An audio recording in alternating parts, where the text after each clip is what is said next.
thank you. You're my over. Thank you.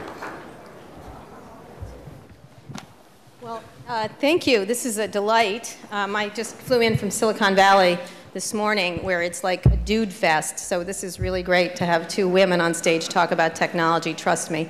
And also, in a lot of ways, I live in San Francisco, so this is like I had to do it because this is like the gay man's dream, talking to you two together.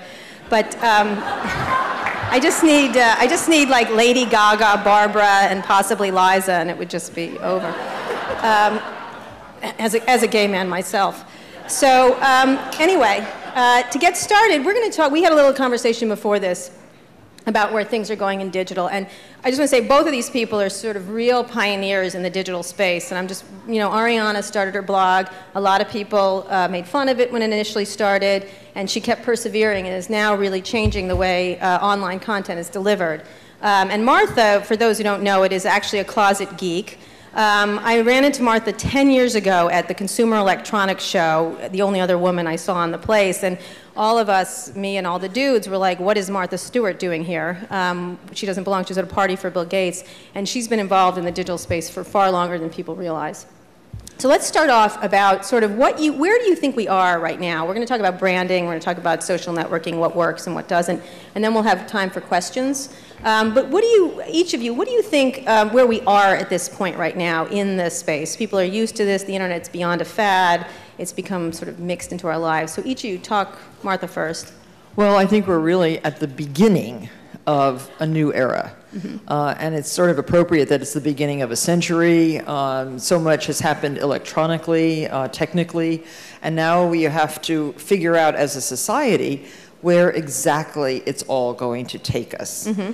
And we're struggling as a company with so much opportunity. Mm-hmm. We really have to look at every single thing that's happening, every single new mode of social media or technical expertise, and you have to, as a company, keep your website current, working faster. You have to satisfy your customers, you have to satisfy your advertisers. Mm-hmm. There's a lot of challenges that you have to take into consideration on a very moment-to-moment basis. And then you have to also try to figure out, we have to as a corporation, figure out what do we really want to be? Do we want to be just a digital company in the future? Mm-hmm. Do we want to give only our information that is so beautiful and informative and inspiring? Do we want to just give it digitally? Mm-hmm. Or do we want to continue with the printed word? So all of those questions are being pondered, and we're trying to come up with the correct answers. And at the same time, we are having a lot of fun because challenges are what we're good at. Right. And working with all our customers, our readers, our viewers, our internet users, our television watchers, and in addition, the whole advertising community. You started off as a company like Miss Cleo, calling it Omnimedia. Yes, and because it was my dream to actually take our content, that beautiful content that we create, and all the products that are made from that content to our customers where and when and how they want it. Very early on. Yes. So, Ariana, where do you think we are? You started off in sort of a green field, starting the Huffington Post from nothing, really, naming it after yourself. I admire both of you, by the way. I wish I had Kara Swisher, Omnimedia. But how do you... You can. Start now. Not so much. Not too late. Not so much. So where do you think we are right now at this point in the game? Because you've been, you guys are both sort of pioneers, and how do you look at the field right now? Well, the Huffington Post is 5 years old. Right. We considered calling it 83 in which is in life. dog years, Right. many years old.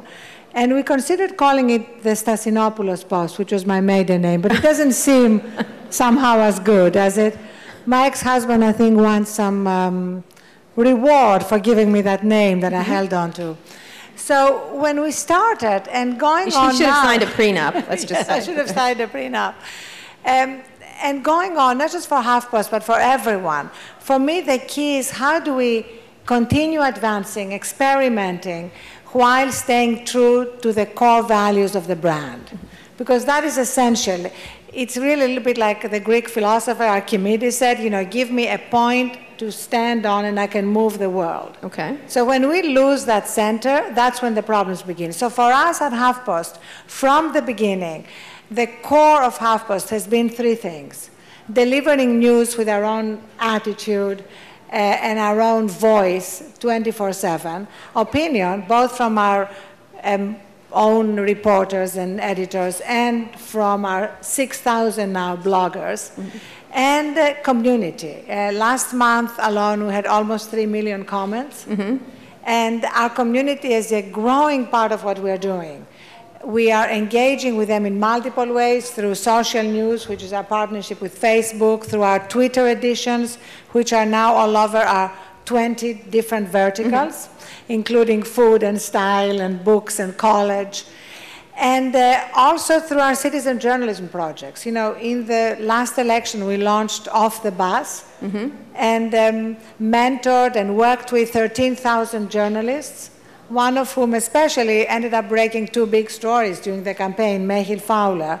Right. Now we launched a project called our Eyewitness Project, where we actually telling stories of the economic crisis that are just doing it around the country. So you have millions of comments, probably 2 million of which are Glenn Beck, that idiot, from your group of people. But actually, you know, let me correct that. Not at all. Because but because our comments are pre-moderated, right? We have about 30 comment moderators, as well as our own community increasingly involved in moderating. It means that trolls are not part of our commenting. Right. And ad hominem attacks are not allowed. So people can actually have a civil discussion. They can disagree with each other, but they are not calling each other names. Right. So it's Glenn Beck, I don't like you. So, so let's talk about where media is today, where you think it's going, because it's obviously in a tumult with newspapers sort of declining, magazines trying to figure out what to do. You're sitting there with your iPad on your lap there. Martha's a huge iPad fan. What's on your iPad? Tweeting at the same time. She's tweeting. She's multitasking over here. I was trying to tweet, but Twitter is having an error. What a shock. Where do you look? Twitter, where are you? Where do you look at the state of media and the way people brand themselves now? Now, you two are brands in and of yourself, but how that is changing, how trusted sources, where brands can like locate themselves next to it, because it's right now very noisy. It still remains sort of a very noisy blogosphere. There's a lot going on. There's a lot of tumult. How do you look at how brand people should look at this? Well, I feel very fortunate having started the magazine, our first big product, Martha Stewart Living, 20 years ago this year. So I've had the best 20 years. Thank you. And it's been an amazing 20 years because we have built an audience of avid customers, avid readers, and they have been so loyal and growing all the time, and it's been a fantastic 20 years. But I'm also very envious of the companies that are starting now, which are starting like an Etsy. This is the bloggers and the crafters blog and crafters site where it's just phenomenal. They don't have a magazine. They're just all internet, and it's so clean and good and sensible. And I wish, oh gosh, I wish I have that too. Because it's an interesting concept. But many of the companies that are starting now, Facebook, I just think is phenomenal. Because of an idea coming to fruition, it was easier than what I've done in the last 20 years. But you're not talking about things that have been keeping brands going for years. These newspapers. Well, no, but it's keeping a brand alive the way we have done it with all media. Has been a very good experience. We have used television extremely well, I think, in terms of promoting not only our shows and our magazines and our books, but also the products that we make and the products that advertise. So we've done a very good job, I think, with television. And we're now enlarging our television venue with going to cable in the fall onto the Hallmark Channel. And we're very excited about that, too, and creating a lot of new content for Hallmark. But But I think that a brand, if you're going to build a brand, has to be nurtured very carefully. It has to be served by all media, everything has to go back to that brand in the best possible way. But if you were starting a magazine today, you probably wouldn't start a magazine, correct? No, I wouldn't. I would not. If I were going to start a magazine today, I would start a digital kind of magazine. Maybe just totally different from what is out there now. We're actually creating a digital magazine because it interests us, and we want to again be where those customers who are not going to be picking up paper are going to read our magazine and get our content.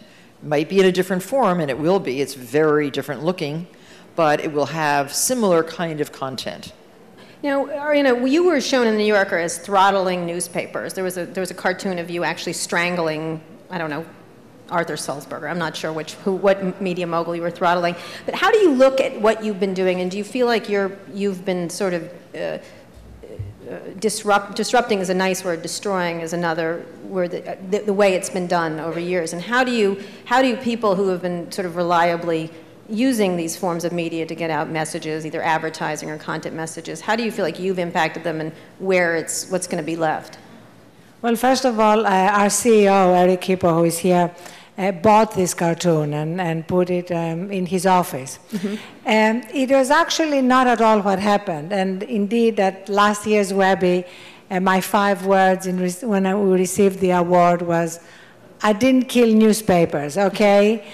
And the reason for saying that again and again is that what happened to newspapers had nothing to do with the Huffington Post, and even only little to do with Craigslist, and had a lot to do with the disruptive technology that many newspapers were very, very reluctant to acknowledge. What has happened in the last 5 years since the Huffington Post was launched has been an amazing convergence. A really exciting hybrid future is now emerging. And I was recently on a panel with Bill Keller, the editor of the Times, the New York Times. And the way Bill is now talking about blogs is dramatically different. Remember, blogs were dismissed 5 years ago. Now, when the subway terrorist attack happened in Russia, the New York Times sent out an ask to the readers in Russia to send them information. When David Carr wrote on Monday about what Newsweek should be doing, he asked his community, and they now have a community, to respond to his own ideas of what Newsweek should be doing. Of course, at HuffPost, we're doing that from the beginning. What we are doing now as our own part of the convergence has been hiring more and more reporters, breaking more and more stories. We launched the Huffington Post Investigative Fund, which is a not-for-profit, for-profit project that actually does in-depth investigative reporting, which has always been the question, how do you maintain real investigative reporting going on? And what is even more exciting is the fact that traditional journalism needed that kind of reinvigoration, because just look at what happened in the last few years. The mainstream media missed the 2 most important stories of our time, the lead up to the war in Iraq and the financial crisis. And the internet is uniquely able to stay on a story. We can stay on a story and stay on a story and develop it, bring our community in until there is an impact and we break through the static. What do advertisers to make of this? Because it is a noisy, disparate, niche-oriented things. These big brands don't do as well. I mean, a lot of these smalls, for example, celebrity brands often do better than the big, famous magazine brands. Anybody could start anything. They can break news and do things like that. How do you, when you're dealing with your advertisers, they obviously know what Martha Stewart is, but when they're looking at this whole sort of sea of mess, how do you talk to them? Well, we're actually in a very good position, I think, with our advertisers, because we're able to give them space, if it's in a magazine, if it's on the internet, if it's on television. So we sell across all media, and they like that. Well, do you think it has the same impact? Because still online doesn't have the same impact of a giant. Well, but we are set up, our advertising department is set up to make it have as good an impact in each area as possible. So, and it's very directed advertising, and we create programs for our advertisers. And we've done it very successfully with several big programs in the last year that have really worked out extremely well. We have Janet Bayless and Sally Preston working on these Omnimedia sales programs, which are effective. Online. And you all are trying to build a business in advertising. You've gotten the audience. You've obviously gotten very large. Still a very small advertising business. It remains smaller than what it's replacing. Well, actually, what is great for us this year has been a phenomenal growth in advertising. We brought in Greg Coleman, who used to run sales at Yahoo, to run our advertising operation. And we brought in social media in the way advertisers can advertise on the Huffington Post, and that's been a dramatic shift. And we're really seeing this kind of brave new world of advertising that Laura, Digitas' CEO, calls basically a post-advertising world. Right. Where what we're seeing right now is the contrast, as we were discussing earlier, between, say, the old-fashioned manipulative advertising of BP, I knew you'd get BP in here. Go ahead. But no, here is Mr. Hayward, telling us how much he cares and wasting $50 million of BP money. But he cares. But he really cares. He really cares. We know that. But maybe he could have found another way to convince us instead of doing something that even the president felt that he had to criticize. So that is old-fashioned advertising, where basically you think you can actually manipulate public opinion. You can take a lie and turn it into a truth.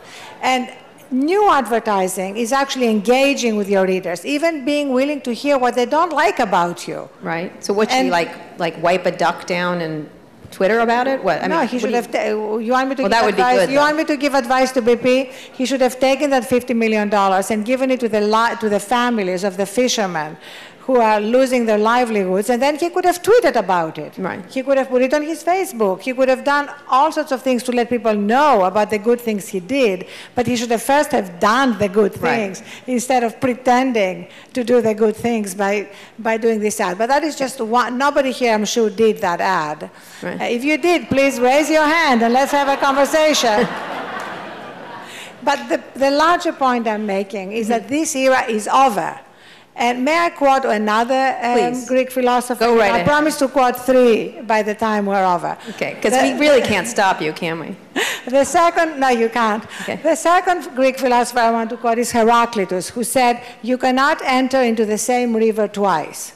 Okay. This means that certain things have gone.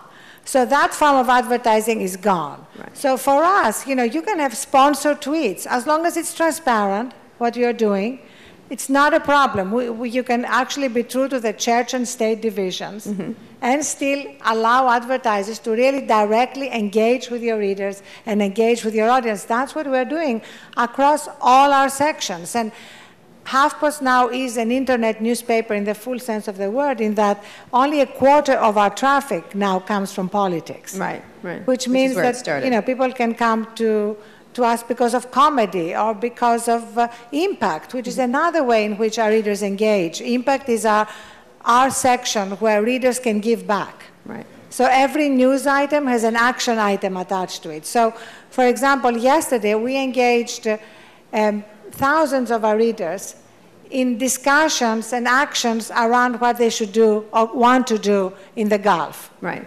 So that, for me, is also the future. So you're talking about actually having a real relationship with either an advertiser or content. How do you look at what's changed in advertising? Before, you'd get these big, pretty ads that you put next to your big, pretty pictures, and it was pretty straightforward. How do you look at that now? And does that continue, or do you have to do something that's much more engaging, results-oriented? Well, again, having lots of different platforms enables us to say, if I do a Twitter, a tweet.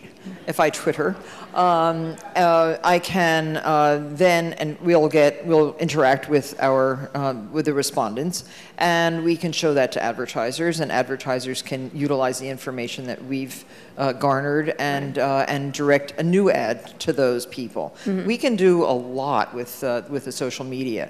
My blog, we have, I think, 7 blogs now on marthastewart.com. My blog alone gets hundreds of thousands of page views a day.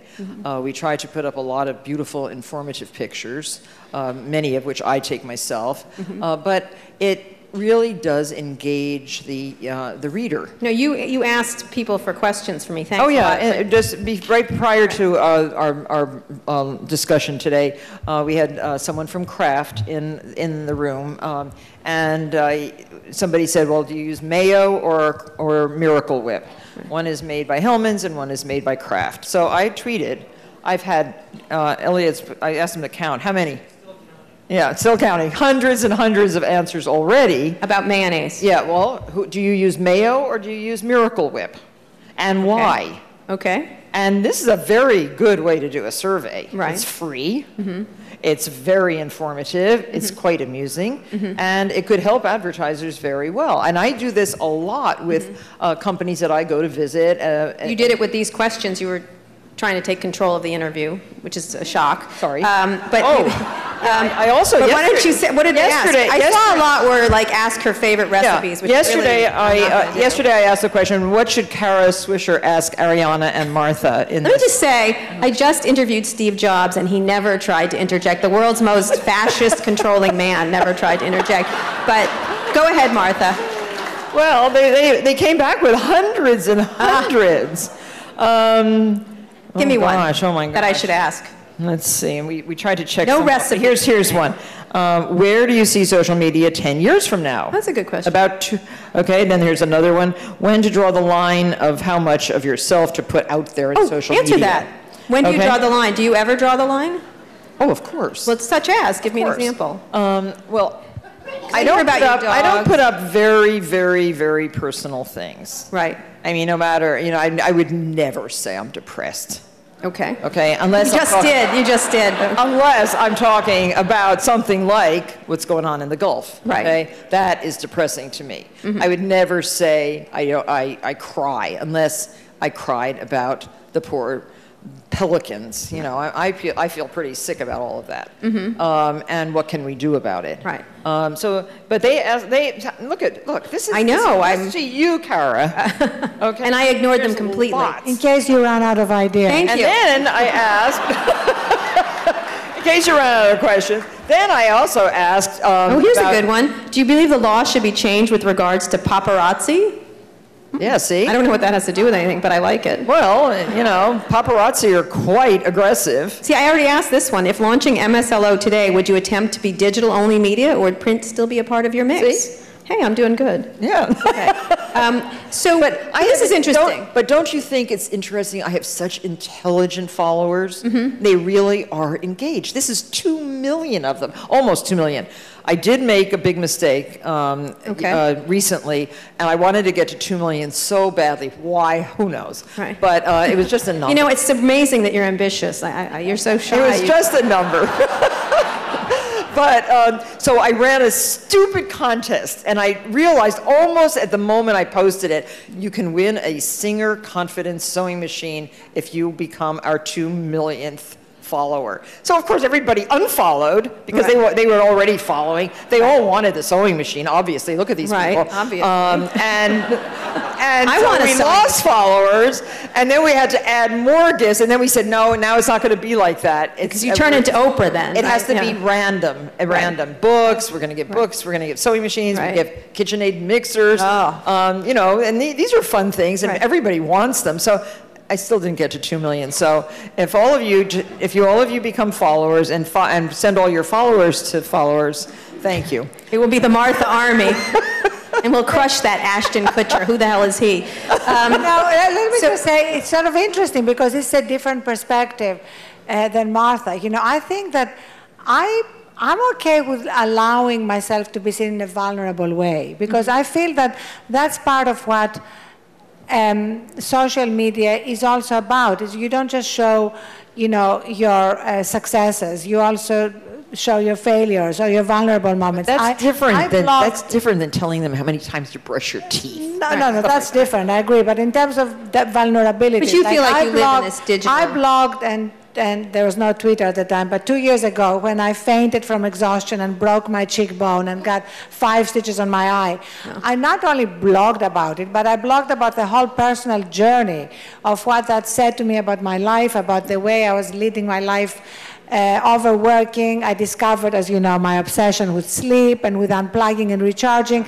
And I shared the whole journey on the Huffington Post with our readers. And that was really the creation of our living section, which has now become a huge part of the Huffington Post. So you use the social media and like to have people know you and try to be part of their lives. Right. And I write, and I with their permission, I even write about my daughters. I'd never write about them without their permission. Right. But when one of my daughters went through an eating disorder, and then she was over it, and she wanted to share it at that point because she wanted to help other teenage girls. And then I blogged and wrote about it. And so I find that that's also a way that I connect more with my readers, and they connect with me, and then they share more of their vulnerable moments. Right, so you're trying to make this connection. It's not, does it lead to like, you know, I'm trying to do a she does a very good Ariana, okay? Wait for it. It's very, I can't do it now on demand. Very cloudy in Los Angeles today, and I'm feeling very depressed, honey. Something like that. No, because I don't. The truth is that I don't get depressed because it's cloudy. Right. Or is the truth? Here in Brentwood. So no, it's not. I think becoming self-indulgent would not be the way to do it. But empathetic, you know. So you want to feel like, you know, Steve Case did this many years ago at AOL. He wrote a daily letter to people so they felt like they knew him. And he was a very shy person, and he became very well known and used that. A little bit like with friends, you know. You and I are friends, you know. If we just every time we saw each other just said, here, you know, we now have hit 26 million unique visitors according to ComScore. I just kind of, you would say, wow, you know, anything else you can share with me? Right. So you don't just share your triumphs with your friends. You share your vulnerable moments. Yeah, she did tell me that backstage, though. So let's talk about what works and doesn't work, and we'll get on to devices and stuff, because we just finished a conference where we talked about a lot of devices, tablets. A great conference. Thank you. What's the thing that's worked most for you that you sort of like a tip that worked really well for Martha Stewart on the media? Well, in the digital world? Yeah. I really do think the blogs have been very effective, and we even have a daily wag blog for my dogs. Yeah. And they have developed a real following and a real personality. Among other dogs, or the dogs have. Because you know they work very hard every day. They blog. You know, on the internet, nobody knows if you're a dog. Well, dogs answer them, and they send their pictures in. Okay. Yeah, so they are blogging. Dogs are blogging. But that has led to... And then you went to Purina immediately. That has led to a very nice relationship with Purina. I thought so. You're going to be seeing some wonderful webisodes soon. And it's led to a very big establishment of a business with PetSmart. Mm-hmm. And the Martha Stewart brand will be at PetSmart for dogs and cats soon to follow. Come July. Mm-hmm. So you'll be seeing a lot about pets, but again, it's a nice way to start a business. This we started backwards. Mm-hmm. Rather than starting with the product, we started with a blog. I see. And the dogs, well, their dogs are, you know, semi-exhausted, but but effective. Your poor dogs. They love it. Oh, they love it. As you know, because you speak to them. So that's worked very well, and that's what hasn't worked? That's a nice progression to see, and that's all happened within 1 year. Right. And we're working now with the Home Depot, and the Home Depot really had no Twitter account when we started. They have now started to Twitter because I said it was a good thing, and they have started that. Did you say exactly that to them? Well, yeah, that they should be, because it's an instantaneous way for their customers to react to something. Right. And they are listening. They have someone in the department now, and it's very good for a gigantic company like that. And that's another way for me to inform our our followers that we are at the Home Depot and we have amazing products there. Right. So that works very well too. So it's like a virtuous circle. What hasn't worked so virtuously for you? Well, that contest didn't work very well. Contest, right. And originally we were very early adopters of using the internet to sell products. So we started a fantastic catalog called the Martha by Mail. And anybody here know Martha by Mail, our beautiful catalog? And people still want it back again. But we were not experts in inventory control or in distribution. And we just finally had to shut down that part, the commerce part of our site. We've now reestablishing it slowly, but we were not an Amazon powerhouse. We just didn't have the funds to build that. Right. And yet it was a good idea. And it was perfect, and it would have been great, but we just didn't know what we were doing. I see. Okay. Other than that, Mrs. Lincoln, Ariana, what's worked and what hasn't worked? Well, let's start with what hasn't worked. Actually, on the personal level, what hasn't worked for me was cooking my favorite Greek sweet on Martha's show. Right. Okay.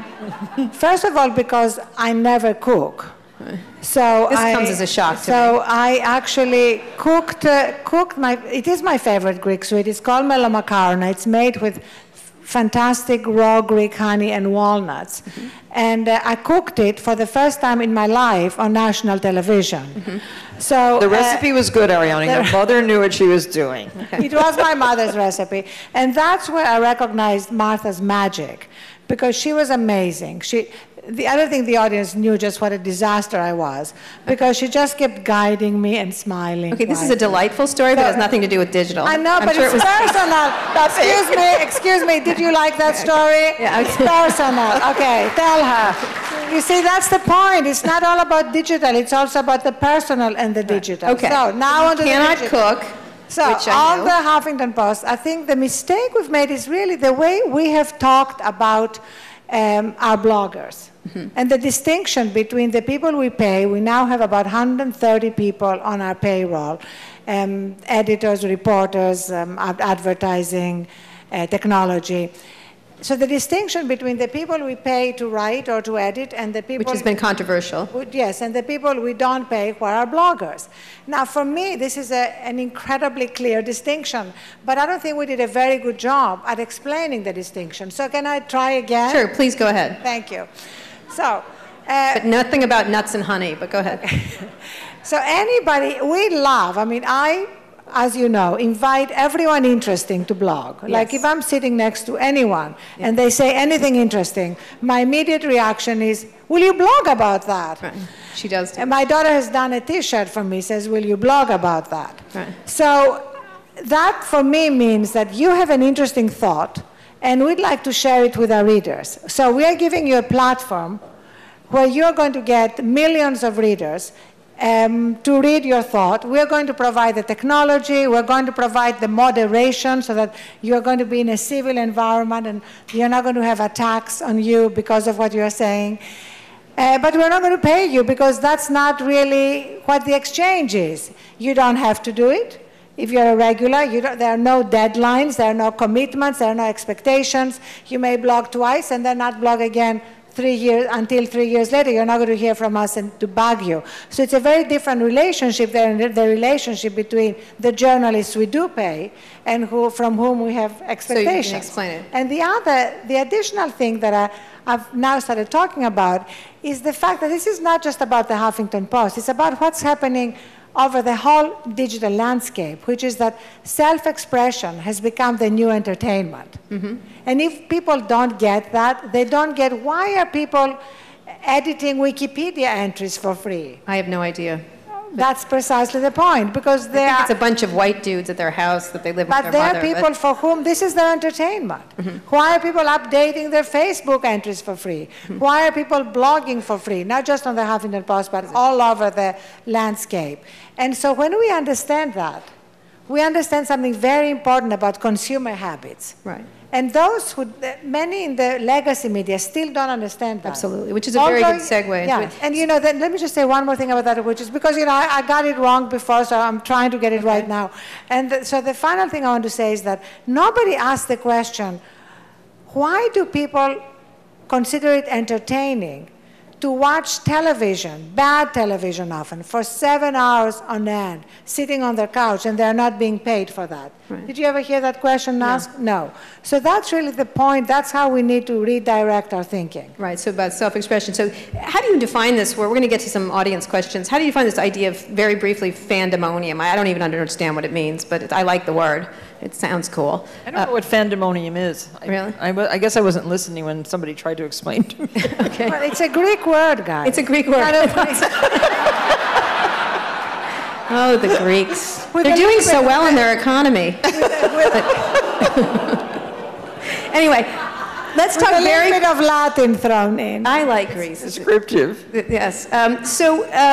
Let's, before we get to questions, devices very quickly. What are the most important, either trend or device or something you think is critically important right now? And then we'll get to some questions. Well, that people should be paying attention to in advertising. The clearest screen with the most capabilities, like the iPad, but I'm a little upset about the iPad that I can't take pictures with it. You will be able to. I want to. Okay. And I also would like it to be, I'd like to have this one to carry, and this is a good size. I like this to carry.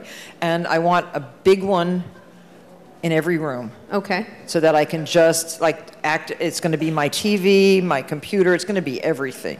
And that's what's going to happen. It's going to be one device that works really well, and everything's going to work. And that's it. Anything else? No. Do you want a time machine? No. Nope. Okay.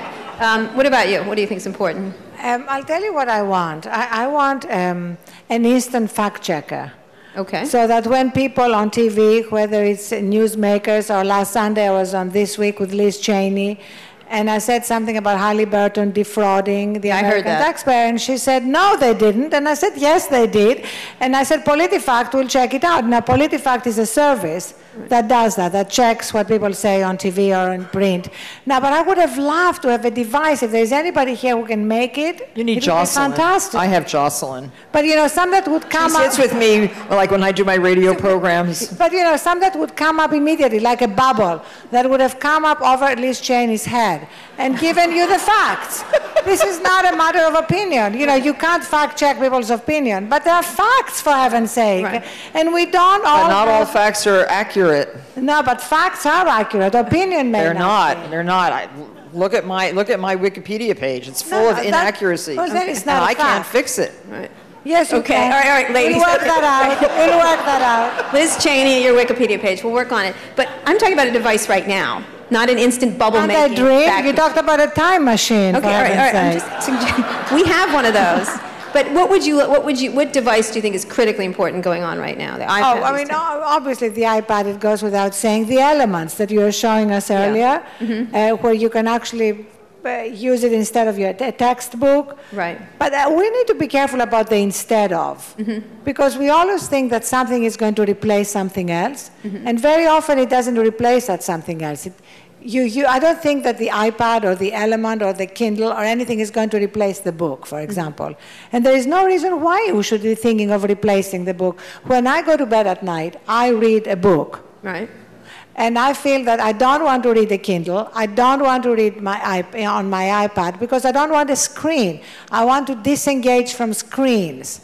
So I highly recommend when you go to bed, pick up a book. Or a man, or a woman, whatever, but not a screen. Or a digital man or woman, which is coming next from Not a digital man or a woman, not at all. Right. That's what Kara says. I don't say that. Okay. All right. On that note, let's have some questions from the audience. I'm going to have a Twitter question, but is there a question from the audience first, very briefly? Come on. No questions for these two incredibly intelligent ladies? All right. We'll get one from Twitter. What advice do you have for Digitas interns who are getting a taste of the advertising industry in the post-advertising world? I'm not sure what that means. Why Digitas? Actually, one of the Digitas interns happens to be my oldest daughter's boyfriend. So, hi, Ben. Okay. All right. I don't know if you asked that question, but... do you think it's a post-advertising world? I don't. Why don't you think that? Because I think advertisers have the greatest opportunity to start, if you want to call it hawking your wares, but selling your products on the iPad or on Whatever the computer, wherever, because you can go so in depth. You can compare your product to other products. You can give consumer report about your products. You just can go deeper and deeper and deeper into a product. If people are really interested in your product, they're going to want that information, and they can get it so quickly. So it's not a post-ad. I think it is an amazing opportunity for advertisers right now, and they should be developing just an amazing creative platform. Are they doing that? They're starting. Yes, I think they are starting, and I think they realize that it's come so fast. And I envy all the great cinematographers and producers out there who are going to start getting some good work again. I think it's going to be great. In these places. What about you? How do you look at the advertising market right now? Has it risen to the occasion? Because my feeling is that they've let the techies run this too much, and as you know, techies are dysfunctional. Love techies. Socially awkward would be a kind way of saying it. Not all. But they're not creative, and a lot of the technology is taken over where creativity could help it, I think, personally. Well, first of all, I think that's a little bit of a stereotype. I know that. But I'm saying as advertising.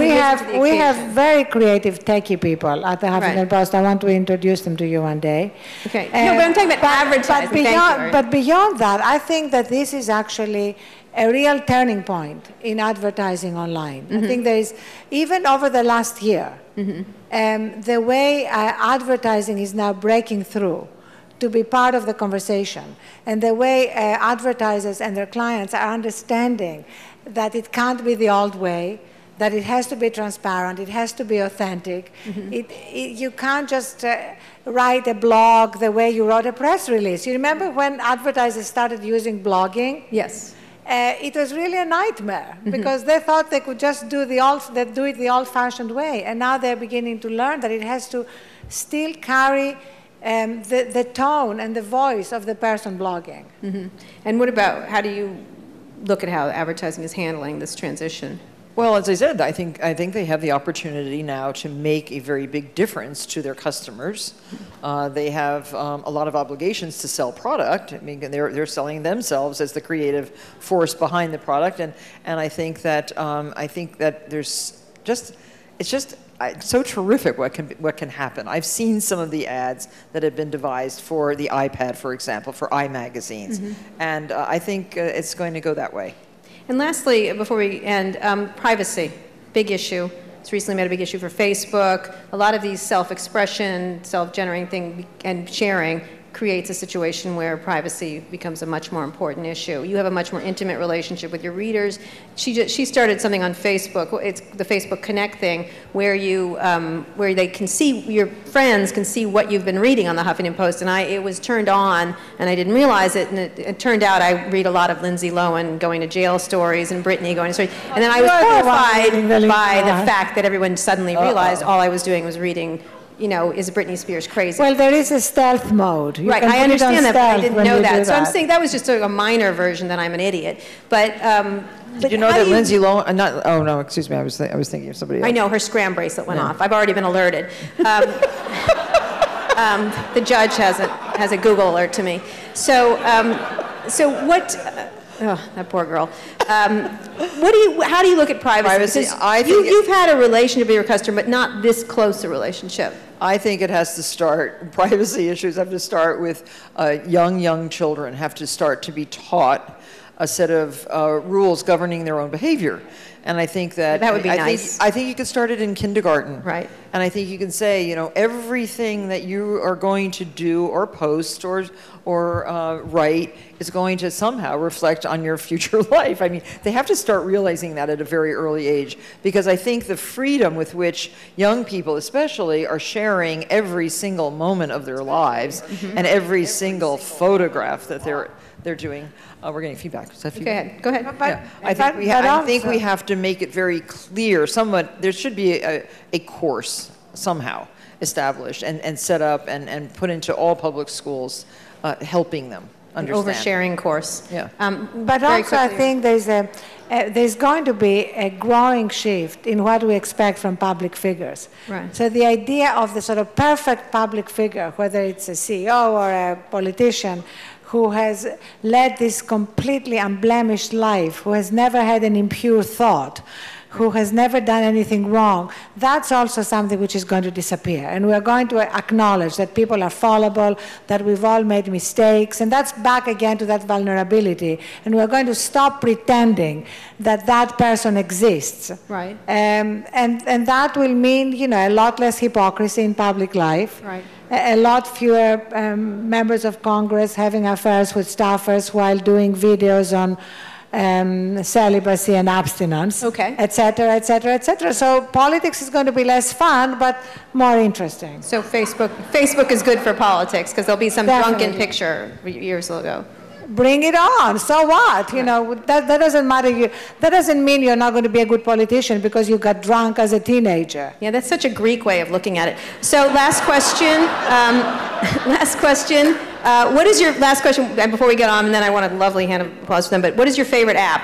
The one I use the most? Or? No, either way. What's the one you use most? Well, what's your favorite? either like Google Maps or Scrabble. Okay. My favorite app is one I just discovered on my iPad and have only used once, and I don't even remember its name. But you can actually go there and you can write in real, beautiful handwriting. Doodle. Yes, Doodle. I love that. And which one do you use the most? The one I use most is actually, believe it or not, Scrapbook, because I love words, and it's a way to completely relax. Scrabble, interesting. Oh, well, go ahead, sorry. How often do you use Best Word? Oh my God, here we go. Down the rabbit hole. Not often enough. And on that note, thank you very much for these two. They're terrific.